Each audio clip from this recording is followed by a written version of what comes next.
Hello everyone. आशा करता हूँ आप लोग अच्छे होंगे और आपकी तैयारी भी अच्छी चल रही होगी। मेरा नाम दिवस द्विवेदी है और मैं घटना सूत्र की इस पहल में आप सभी का एक बार फिर से स्वागत करता हूँ, जहाँ पर हम दैनिक समसामयिकी या डेली करंट अफेयर्स लेके आते हैं। उसके बाद एमसीक्यूज भी लेके आते हैं और मेंस आंसर राइटिंग के लिए दो प्रश्न भी यहाँ पे लेके आते हैं, इंग्लिश और हिंदी दोनों में। पीडीएफ आप हमारे चैनल में जाकर डाउनलोड कर सकते हैं। यहाँ पर आज कौन कौन से प्रश्नों पर चर्चा होगी उसके बारे में हम थोड़ा सा इसको देखते नजर डालते हैं। पहला प्रश्न बात कर रहा है गुजरात में शेर संरक्षण के संबंध में। कल आर्टिकल आते हैं एशियाटिक लायन के संबंध में कि इनकी संख्या बहुत ज्यादा बढ़ गई है, तो और कहीं रिलोकेट करने की आवश्यकता है, इस बारे में आर्टिकल आया था।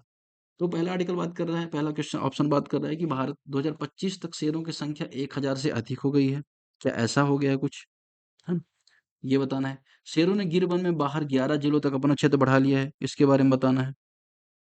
दूसरा दूसरा आपको तीसरा आपको सुप्रीम कोर्ट द्वारा निर्देशित शेयरों को पुनः स्थानांतरण पहले ही किया जा चुका है, इसके बारे में आपको बताना है। अब इसमें कौन सा स्टेटमेंट गलत है, कौन सा सही है, आपको यहाँ पे बताना है। तो आपको पता है कि जो कुनो वाला है ना, ये तो गलत है, क्योंकि कुनो वाला चीते के लिए था, आपको याद होगा, हमने पहले भी डिस्कस किया था। तीसरा ऑप्शन गलत हो जाता तो सभी तीन गलत हो गए। ठीक।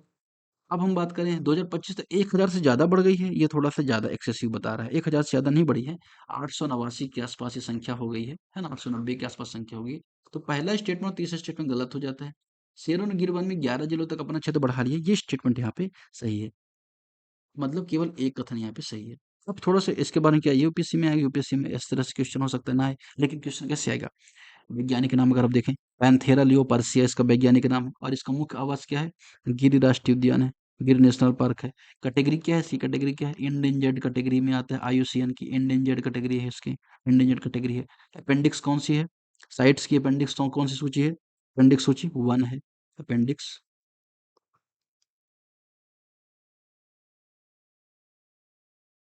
अपेंडिक्स 1 में आता है। तो ये आपने इसके बारे में देखा। फिर आप देखेंगे जो शेड्यूल जो वाइल्ड लाइफ प्रोटेक्शन एक्ट है, उसमें शेड्यूल 1 में आता है। शेड्यूल 1 में आपको पता है कि भारत में जो वन जीव संरक्षण अधिनियम 1972 है, उसमें जो जानवर हैं, पशु जो पौधे हैं, उन दोनों को शेड्यूल में डाला जाता है। तो प्रोटेक्ट जो हाईली प्रोटेक्टेड है, ये माना जाता है। ये बेसिकली हमने इसके बारे में देख लिया। कैनाइन डिस्टेम्पर वायरस से जो खतरा था, ये आपने ऑलरेडी देखा था। अब हम बात करेंगे अगले क्वेश्चन पे। अब अगला क्वेश्चन क्या कर रहा है? भारत में वक्फ संपत्तियों के बारे में बताना है। वक्फ संपत्तियों के विनियमन रेगुलेशन में इन कथनों पर विचार करना है। इन संपत्तियों का अनिवार्य पंजीकरण 2025 संशोधन अधिनियम के साथ शुरू हुआ है। दूसरा, सुप्रीम कोर्ट ने स्पष्ट किया कि यह है जो दायित्व 1923 से ही था।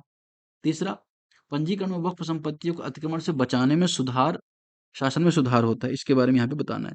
अगर आप बात करें, कल ही सुप्रीम कोर्ट का आर्टिकल आता है, उसमें बोला कि जो 1923 एक्ट है, उसी के थ्रू अभी आपका यहाँ पे कार्य होना है, पंजीकरण होना है, ना कि 2025 के थ्रू। ये स्टेटमेंट यहाँ पे गलत हो जाए तो पहला गलत हो गया, सभी तीन भी गलत हो जाएंगे।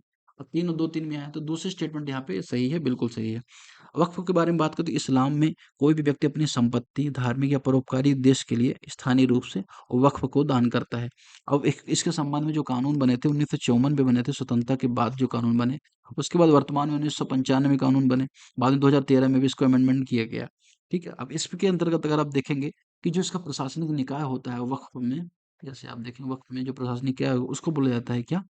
उसको बोला जाता है CWC, सेंट्रल वक्फ काउंसिल या स्टेट वक्फ बोर्ड। ये सेंटर में हो गया और ये स्टेट में हो गया।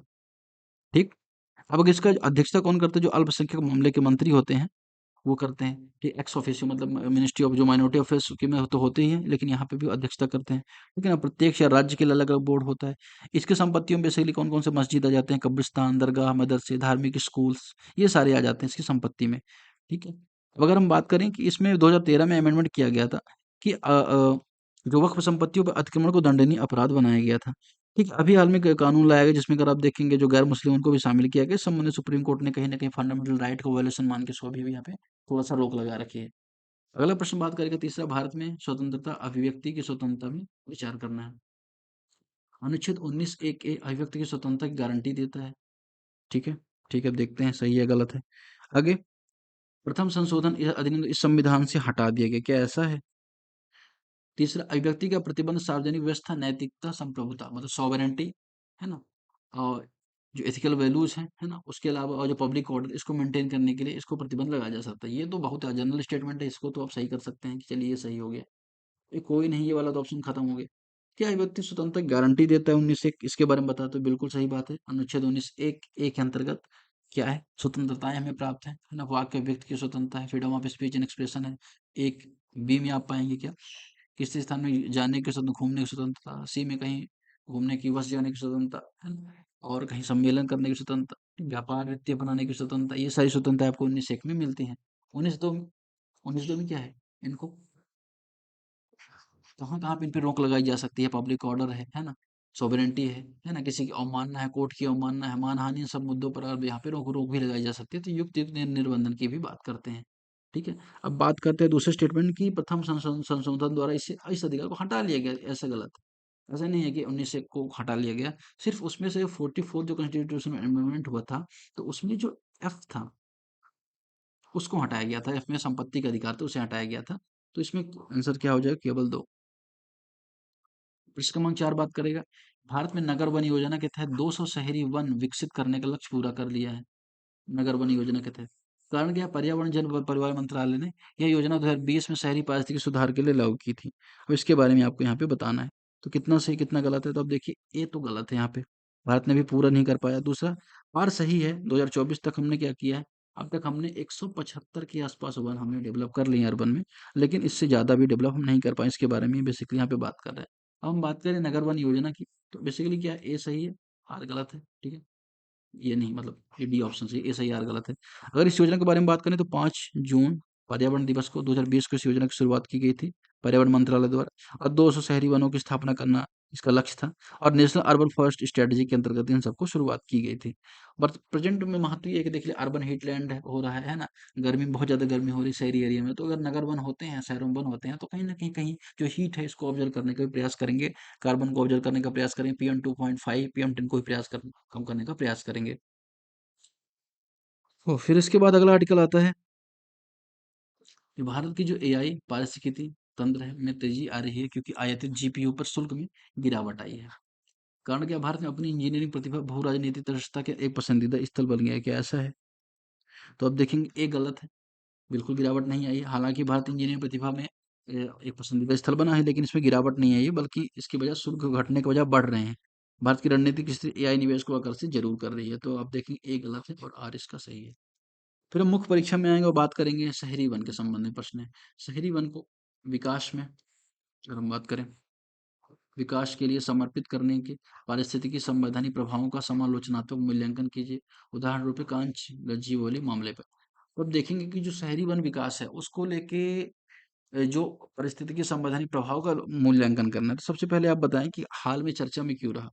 तो आप इसको तीव्र औद्योगिकरण से जोड़ सकते हैं कि जो रैपिड इंडस्ट्रियलाइजेशन हो रहा है, ऐसे अर्बन हीटलैंड बढ़ते जा रहे हैं, टेम्परेचर बढ़ता जा रहा है, कंक्रीट इंफ्रास्ट्रक्चर बढ़ता जा रहा है, जिससे कांची ए, ए, कांच गची बावली, इसके अतिरिक्त जो अरे फॉरेस्ट है मुंबई में, ऐसे जो नगर वन है उनकी आवश्यकता यहाँ पे दिखाई देती है। तो इंट्रोडक्शन में आप नगर वन के महत्व को बता देंगे। फिर इनके मुख्य भाग में आएंगे और बताएंगे आखिर नगर वन का महत्व क्या है शहरी वन का। फिर आप बताएंगे उसको कि जो प्रदूषण उसको कम करने में है, हीट को कम करने में, टेम्परेचर कम करने में। फिर आप बताएंगे ये फंडामेंटल राइट भी 21 में आप देखें, स्वस्थ पर्यावरण का अधिकार है हमारा। फिर 48A के अंतर्गत राज्य की रिस्पॉन्सिबिलिटी भी है कि वनों को लगाए, वन्य जीवों का संरक्षण करे। 51A ग के अंतर्गत भी जिम्मेदारी नैतिक कर्तव्य भी है, हमारा मूल कर्तव्य भी है कि हम क्या करें, पर्यावरण की सुरक्षा करें। फिर न्यायिक हस्तक्षेप इसके बाद हुए हैं, एनजीटी वगैरह की स्थापना की गई है ना, दिल्ली, राजस्थान, तेलंगाना उच्च न्यायालय ने वनों कटाई पर रोक लगाई है। इस संबंध न्यायालय का भी आदेश है। फिर आप यहाँ पे बताएं, चैलेंज बताएं कि हालांकि जो अर्बन डेवलपमेंट है, शहरी विकास है, विकास बनाम जो पर्यावरण का मुद्दा है, इस संबंध में चुनौतियां क्रिएट कर रहा है, लेकिन कहीं ना कहीं अगर आप देखें, न्यायिक सतर्कता, सामुदायिक भागीदारी ये पर्यावरण संरक्षण की दिशा में महत्वपूर्ण कदम निभा सकते हैं, और इसी से जो हमारा जो अर्थ है इसको हम बेहतर, यहाँ पे पृथ्वी को बेहतर बना सकते हैं। दूसरा प्रश्न बात करें, भारत की सेब संरक्षण की कहानी सफल है, परंतु आगे का रास्ता विकेंद्रीकरण, पारिस्थितिकी दूरदर्शिता की मांग करता है। बेसिकली यहाँ पे बात हो रही है कि अब सेब का जो कंजर्वेशन उसको हमने यहाँ पर किया, 800-900 शेर हो गए हैं, जो पहले 200 के आसपास थे। लेकिन अब आगे हमें डिसेंट्रलाइजेशन अपनाने की आवश्यकता है। सिर्फ ऐसा नहीं कि सिर्फ गिर राष्ट्रीय उद्यान में ही शेर होना चाहिए, हमें अन्य राष्ट्रीय उद्यानों में भी ट्रांसफर करने की, स्थानांतरित करने की आवश्यकता यहाँ पर दिखाई दे रही है, क्योंकि आवासीय जो केंद्रण है, आवासीय दबाव लगातार बढ़ता जा रहा है। तो भूमिका में आपको इस तरह से बातें बतानी है। फिर आप मुख्य भाग बताएं कि आखिर कारण क्या है। तो बताएं, जनसंख्या वृद्धि हो रही है, आवास का विस्तार हो रहा है, ह्यूमन एनिमल कॉन्फ्लिक्ट हो रहा है। इसके अलावा बिजली वगैरह से अब देखें, अभी समस्या क्या आ रही है, बिजली में लड़ जाने से बहुत सारे शेरों की मृत्यु हो जा रही है। उसके अलावा फूड क्राइसिस भी हो सकता है यहाँ पे आगे चल के। आप देखेंगे फूड चेन में जो मैकेनिज्म होता है उसके अंतर्गत आप देखेंगे एक ही सोर्स पर अगर 2-2 कंज्यूमर हो जाएँगे, तो वहाँ पे कहीं न कहीं कॉन्फ्लिक्ट क्रिएट होगा जिससे शेर की मृत्यु होने की संभावना बढ़ जाएगी। इससे अगर कहीं न कहीं आप देखें जो कम्युनिटी पार्टनरशिप है, उसको बढ़ाने की आवश्यकता है। अब एक यहाँ पे ट्राइब है, मुझे अभी याद आया मैं आपको, तो मालधारी ट्राइब। मालधारी ट्राइब का जो रिलेशन है एशियाटिक लायन से एकदम भाईचारे वाला है। तो यहाँ पे मालधारी ट्राइब के बारे में यूपीएससी ने एक आध बार प्रश्न पूछा है, इसको थोड़ा-सा आप यहाँ पे याद रखेंगे। तो कम्युनिटी पार्टनरशिप है, स्टेट की पार्टनरशिप यहाँ पे बढ़ाई जाने की आवश्यकता है। जैसे फ्यूचर में अन्य जीव को भी जो संरक्षण बढ़ाया जाए, तो इनको अगर रिलोकेट करना हो तो इसको रिलोकेशन को आसान बनाया जा सके। निष्कर्ष में आप बताएँ कि शेर संरक्षण एक दुर्लभ सफलता हमने प्राप्त की है ख़ास तौर पे, उसको यहाँ पे डिसेंट्रलाइज़ेशन करने की आवश्यकता है। ठीक है, हमने यहाँ पे उनको उनकी संख्या बढ़ा ली है, लेकिन संरक्षण को और अन्य अन्य राज्यों में, अन्य राष्ट्रीय उद्यानों में भी इनको बढ़ाने की आवश्यकता है। तो आज के फिलहाल चर्चा में इतना ही है। तब तक के लिए आप सभी का बहुत-बहुत धन्यवाद। आपका दिन शुभ हो।